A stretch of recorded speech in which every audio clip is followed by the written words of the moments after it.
ओम श्री परमात्मने नमः। श्री रामकृष्ण परमहंस की अमृत वाणी, चौथा अध्याय। माया अहंकार। अहंकार के दोष। सूर्य वैसे तो सारे संसार को प्रकाश और ताप देता है, पर यदि वह मेघ से आच्छन्न हो जाए तो ऐसा नहीं कर पाता। इसी भांति जब तक हृदय अहंकार के आवरण से आच्छादित रहता है, तब तक उसमें भगवान प्रकाशित नहीं हो पाते। ये अहम मेघ की तरह है। इसी के कारण हम ईश्वर को नहीं देख पाते। यदि श्री गुरु की कृपा से अहम बुद्धि दूर हो जाए तो फिर ईश्वर के पूर्ण दर्शन हो जाते हैं। जैसे सिर्फ 2.5 हाथ की दूरी पर ही साक्षात पूर्ण ब्रह्म श्री रामचंद्र जी हैं, किंतु बीच में सीता रूपिणी माया का आवरण होने के कारण लक्ष्मण रूपी जीव को ईश्वर राम के दर्शन नहीं होते। प्रश्न, महाराज हम लोग इस तरह बद्ध क्यों हुए हैं? हम ईश्वर को देख क्यों नहीं पाते? श्री रामकृष्ण का उत्तर, जीव का अहंकार ही माया है। यही अहंकार सब आवरण का मूल है। मैं के मरने पर ही सारा जंजाल दूर होगा। अगर किसी को ईश्वर की कृपा से मैं करता नहीं हूं यह ज्ञान हो जाए, तब तो वह जीवन मुक्त ही हो गया। फिर उसे किसी बात का भय नहीं। अगर मैं अपने को इस अंगोछे की ओट में कर लूं तो तुम मुझे देख नहीं सकते, पर मैं तुम्हारे बिल्कुल नजदीक ही हूं। इसी भांति और सभी चीजों की अपेक्षा ईश्वर ही तुम्हारे सबसे ज्यादा निकट है, किंतु इस अहम रूपी आवरण के कारण तुम उसके दर्शन नहीं कर पाते। जब तक अहंकार रहता है तब तक न ज्ञान रहता है न मुक्ति मिलती है। इस संसार में बार बार आना जाना पड़ता है। हांडी में रखे पानी और चावल, दाल, आलू आदि को तब तक छुआ जा सकता है जब तक हांडी आग पर नहीं रखी जाती। जीव की देह मानो हांडी है और धनमान, विद्या, बुद्धि, जात कुल आदि मानो चावल, दाल, आलूओं की तरह हैं। अहंकार ही आग है।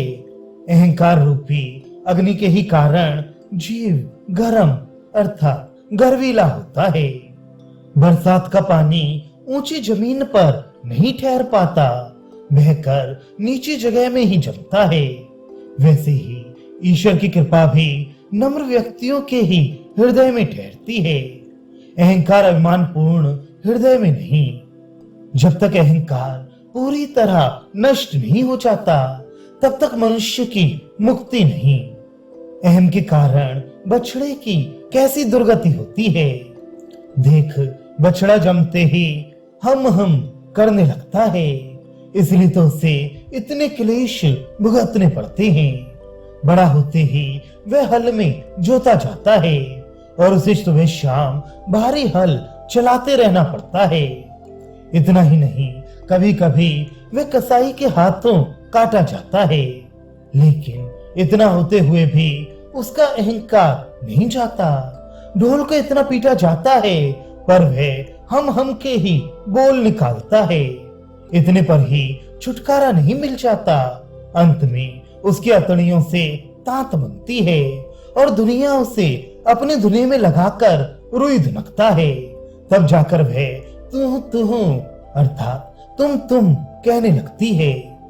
ये मैं निकल जाकर उसकी जगह तुम आ जाना चाहिए, परंतु आध्यात्मिक जागरण हुए बिना यह संभव नहीं।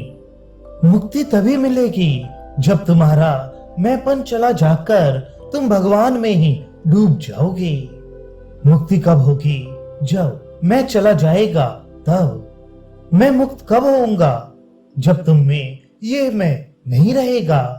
मैं और मेरा ये अज्ञान है, तुम और तुम्हारा ये ज्ञान है। जो ठीक ठीक भक्त होता है वह सदा कहता है, हे प्रभु तुम ही करता हो, तुम ही सब कुछ कर रहे हो। मैं तो केवल तुम्हारे हाथों का यंत्र मात्र हूँ। तुम मुझसे जैसा करवाते हो वैसा ही मैं करता हूँ। यह धन, ऐश्वर्य, यह जग तुम्हारी ही महिमा है।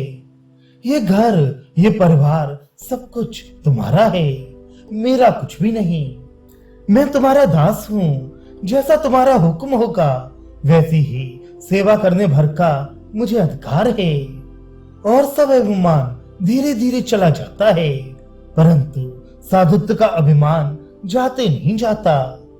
जिस कटोरे में लहसुन पीस कर रखा जाता है, उसकी गंध 100 बार मांजने पर भी नहीं जाती। मैंपन भी ऐसा ही है, चाहे कितनी ही कोशिश करो वह जाते नहीं जाता। अजीर्ण का रोगी अच्छी तरह जानता है कि अचार या चटनी उसके लिए हानिकारक है, किंतु फिर भी संग का गुण ही ऐसा है कि उन चीजों को देखने से ही मुंह में पानी आ जाता है।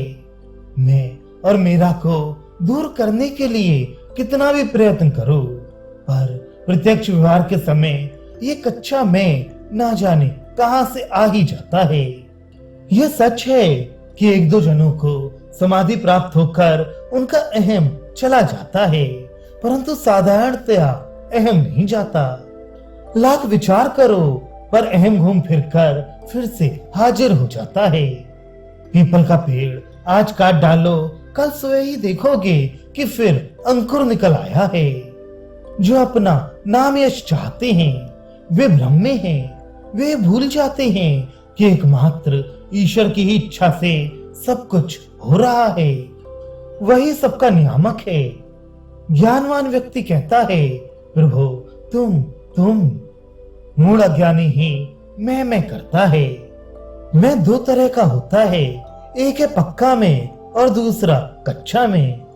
जो कुछ मैं देखता, सुनता या महसूस करता हूँ उसमें कुछ भी मेरा नहीं है, यहाँ तक कि ये शरीर भी मेरा नहीं है। मैं नित्य मुक्त हूँ, ज्ञान स्वरूप हूँ, यह पक्का में है।